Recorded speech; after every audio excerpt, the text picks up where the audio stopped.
Imagine handing a brand new temp worker a skeleton key that unlocks, the CEO's office, the server room, and the corporate vault. That's a terrifying thought. Right. But in a Linux environment, a single misconfigured text file does exactly that. So welcome to this custom deep dive into the Linux Defense Playbook. Yeah, I'm really excited to get into this. We're going to combine the official source documents with some, real exam prep quiz logic to decode exactly how sysadmins secure systems. Exactly. We're turning theoretical security concepts into applied tactical defense. So let's unpack this, starting with slide 1, the sysadmin's playbook, defending the Linux core. Perfect place to start. And for you listening, if you're following along with the visuals, you're going to see a visual HUD legend on the screen. Throughout this deep dive, I'll be pointing out specific verified exam targets you need to memorize, as well as warning you about those amber box exam traps that test writers love to use. Yeah, they love those traps. And if you synthesize the overarching philosophy of this first slide, you see the system defense isn't just a single wall. Because a single wall is a single point of failure, right? Exactly. If an attacker breaches it, it's game over. So the playbook reveals a layered triad protecting identity, controlling resources, and restricting privileges. Which makes perfect sense. I mean, defense in depth is really the only logical approach to Linux administration. Right, because if they compromise a user's identity, you want them to immediately hit a second wall when they try to drain resources. And then a third wall when they try to escalate privileges. Exactly. That layered approach is everything. Okay, moving to slide 2. Cybersecurity countermeasures matrix. I have to raise a bit of a pushback here. Get the hit on me. You hear so much in the industry about, training users to be security savvy, but isn't relying on human behavior just a recipe for absolute disaster? Oh, I totally agree. You can't just train a tired employee out of clicking a sophisticated phishing link. User training is really just your soft perimeter. Right, the soft, squishy human perimeter. Exactly. The hard perimeter, which is what you'll be tested on, relies on the system shields shown on this slide. We map specific attack vectors directly to technical counters. Like cryptography attacks, right? Yeah, so attackers exploit known vulnerabilities in cryptographic systems. They use brute force to guess passwords or frequency analysis to crack weak ciphers based on how often certain characters appear. Oh, wow. So they're just mathematically grinding down the door. Pretty much. Yeah. But those are stopped by PAM and the change command. Then you have resource exhaustion like denial of service, handled by the ulimit command and the limits.conf file. And privilege escalation. That's countered by rigorous auditing using the find-perm command. Okay, let's dive into slide 3, shielding credentials. The change timeline. Here's where it gets really interesting. Is the change command basically like planting a time bomb on a user's password? That is a highly accurate way to visualize it, yeah. Let's walk through the specific command shown on the slide. Change-capital M60-capital W10 J Smith. Okay, so the M is for maximum, and the W is for warning. Exactly. So on day 1, the password is changed. The timer starts. Fast forward to day 50, and because we set a 10-day warning, that phase initiates. So every time the user logs in, they get bugged about it? Unavoidable alerts, yep. Yeah. And finally, on day 60, the password reaches its maximum age and the time bomb goes off. And right here, this is a major amber box exam trap. We need to make sure you listening don't fall for this. The change command simply expires the password. Right. It does not force a user to change it early. And it definitely does not delete the user account. No, never. Deleting an account would completely destroy system audit logs and leave orphan files everywhere. Expiration just forces the user to pick a new password the next time they try to authenticate. Good to know. This brings us to slide 4, the inner workings. PM pluggable authentication modules. The source uses this club bouncer analogy, which I think is great. How is swapping a guest list like PAM dynamically configuring authentication? Well, historically, apps like SSH had their own built-in authentication code. If you wanted to add, say, biometric scans, you had to rewrite the act source code. Which sounds like a nightmare. It was. PM decoupled that entirely. Like the bouncer. You don't rebuild the whole nightclub, you just hand the bouncer a new set of rules in the /etc/pam.d directory. But to master this, we have to unpack the PM syntax matrix. Let's do it. What are the crucial differences between the control values? Like required versus requisite. Okay, let's start with required. It must pass. But if it fails, the entry is ultimately denied only after checking all the other stacked modules beneath it. Wait, why? If they already failed, why make them go through the rest of the checks? It's all about obfuscation. It hides which specific step failed from the hackers. It's actually a lot like complex decryption processes. What do you mean? Well, imagine a puzzle box. If the box clicked every time you got one tumbler right, anyone could just guess their way through it. Oh, because they'd know exactly where they messed up. Exactly. Good decryption or good authentication doesn't give you any feedback until the very end. So PM makes them wait and then just gives a generic rejection. That is brilliant. What about requisite? Requisite means it must pass. But if it fails, entry is denied immediately. No further checks. The bouncer kicks you out right then and there. Okay, and sufficient. If sufficient passes, entry is granted immediately, ignoring any further modules, as long as no prior required module failed. Makes sense. Turning to slide 5. Locking the gates. PAM_tally2 and PAM_faillock. How does the specific configuration act as a brick wall against automated brute force attacks? Let's do a verbal code dissection of the line on the slide. Auth required PAM_tally2, 2.so, file equals /var/log/tallylog, deny equals 3, even _deny_root, unlock _time equals 900. Okay, that is a lot of syntax. Yeah, it is, but it's vital. This is the tactical deployment to defeat those cryptography exploits we talked about. It logs to a binary file and locks the account after exactly 3 failed attempts. But look at that syntax, even deny root. It applies this strict policy even to the root user. Isn't that incredibly dangerous? It feels counterintuitive, yeah. Yeah. But root is the ultimate prize. Leaving the root account open to infinite password guesses is a massive vulnerability, especially because we need effective countermeasures to protect cryptographic keys from unauthorized access. If they get root, they get the keys. Ah, right. But what if the sysadmin accidentally locks themselves out? You mitigate that by ensuring you have alternative out-of-band management access. But notice the last part. Unlock time equals 900. 900 seconds, so 15 minutes. Yes. It keeps the account locked for 15 minutes. A brute force attack relies on speed.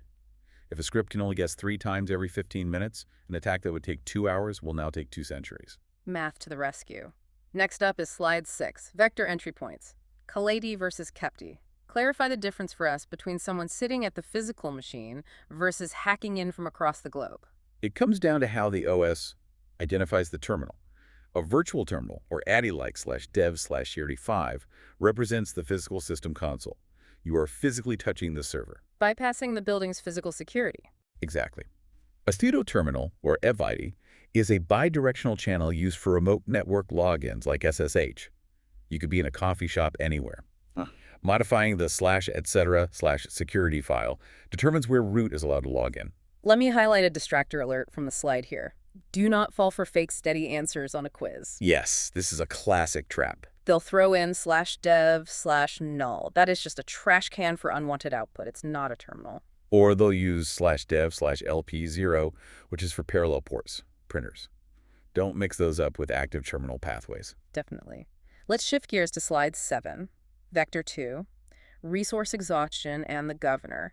To make this stick, the slide uses an analogy. Compare the soft limit to a 65-mile-per-hour speed limit sign and the hard limit to a physical engine governor. It's a mathematically perfect analogy. Soft limits are like the speed limit. Sign users can temporarily exceed them for a heavy task. But hard limits are the absolute physical ceiling. They cut the throttle. And only root can modify the hard limits, right? Only root. And this matters because attackers, or even just poorly written scripts like fork bombs, will rapidly launch processes until they consume all the memory and literally crash the server. Which is why we shield resources at 2 levels. Let's start with the shell level on slide 8, shielding resources. The limit command. Break down the flag matrix for us. Okay, ulimit handles the current temporary session. -u limits concurrent processes. That stops the fork bomb. -f limits file size. -d limits data memory. And the -c flag? -c limits core dump size. When a program crashes, Linux takes a snapshot of its memory. Which could contain unencrypted passwords? Or those sensitive cryptographic keys we mentioned earlier. By restricting the core dump size to 0, you close a backdoor attackers use to harvest those keys from intentionally crashed programs. Okay, critical trap alert right here. We need to ring the alarm. If you see limit -t 600 on the exam, they are trying to trick you into thinking it means 600 minutes. Yes, do not fall for that. The -t flag tracks CPU time in seconds. So it's actually just 10 minutes. Exactly, it's a classic trick. Moving to the system level, we have slide 9, shielding systems /etc/security/limits.conf. So what does this all mean for system-wide policies? While illimit is temporary, limits.conf is permanent. It enforces rules every time a session opens. The syntax structure is always domain, type, limit, value. So let's look at the example. At guests, hard max logins 3. The @ symbol means the domain is the guest group. Hard is the type. So this permanently limits the guest group to 3 concurrent logins system-wide. And the asterisk harder is 5,000. The asterisk wildcard means all users. RSS limits total physical memory, so no user can consume more than 5,000 kilobytes of memory. Pointing out another exam trap here, make sure you understand the vital difference between max logins and nproc. Right, max logins is concurrent user logins. nproc is concurrent processes. One limits your physical presence, the other limits your actual activity. Okay, that brings us to slide 10, vector 3, privilege escalation and rogue files. I gotta ask, why are sysadmins so terrified of tiny plain text files? Shouldn't we be looking for massive, complex malware? The tactical brief explains this perfectly. Malicious scripts are tiny, maybe just a few lines of bash code. They're easy to inject, and they completely bypass standard detection. Let's talk about the VIP master key analogy from the slide regarding SUID. Right, SUID stands for Set User ID. Normally, a program runs with your own permissions, but an executable with the SUID bit set runs with the permissions of the file owner. Which is often root. Exactly. If root owns the file and it has SUID, any standard worker who runs it is suddenly executing commands as root. It's like handing a temp worker a master key to the whole building. And the slide also warns about files with write and execute permissions for others. Yeah, others means the general public on the system. If a system file is writable by others, an attacker doesn't even need to upload a script. They just delete the good code, write their malware, and run it. Announcing slide 11, auditing the perimeter, the anatomy of find. How do sysadmins actually patrol the system to hunt down these master keys? We deconstruct the find command. Specifically, find/-type f-perm-o equals x-ls. Let's break that down. Find / starts at the root, right? Starts at the very top. -type f looks only for files, ignoring directories, but -perm-o equals x is the crucial part. That's auditing for execute permissions for others. Exactly. And -o's just formats it into a nice long list so you can see the owner and permissions easily. You can also use alternative flags like -u equals s to specifically hunt for the SUI bit. And sysadmins aren't typing this manually every day, are they? Oh, no way. You use crontab-e to schedule this command to run automatically, acting as a tireless patrol guard. Let's pull the camera back on slide 12, master operations summary. The secure session. Trace the complete life cycle of a secure session for us based on everything we just discussed. Sure. It starts at the entry identity verification via PAM, where brute force is deflected by PAM tally 2. Then it moves through the doorway. Terminal access via ORT or ORT, vetted by security. Right. Then it enters the governor phase, where session activity is constrained temporarily by ulimit and permanently by limits.conf. And finally, it's continuously watched by the patrol perimeter oversight via scheduled find-perm sweeps. We are almost at the finish line with slide 13, the Quizmaster's syntax matrix.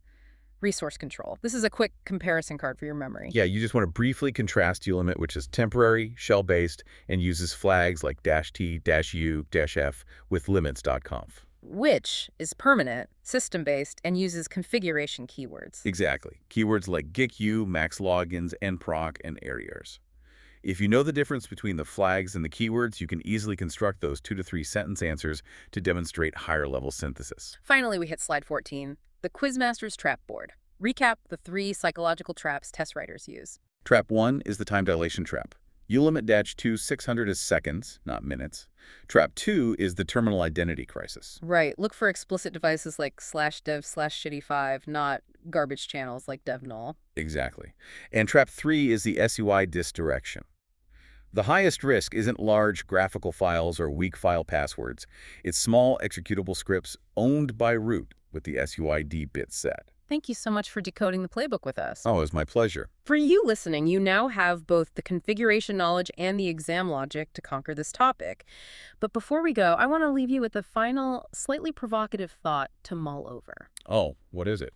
Well, we talked extensively about using tools like crontab to automate the auditing of rogue SUID files. Right. Strictly limiting user memory. Yeah, the automated patrol guard. But consider this. What happens if the automated administrative scripts themselves, which absolutely must run as root to perform these system checks, become compromised? Wow, yeah, if the automated patrol guard is the one holding the SUID master key. Exactly. Who audits the auditor? Leave that to ponder on how you might securely sandbox your own defensive tools. Thanks for joining us on this deep dive.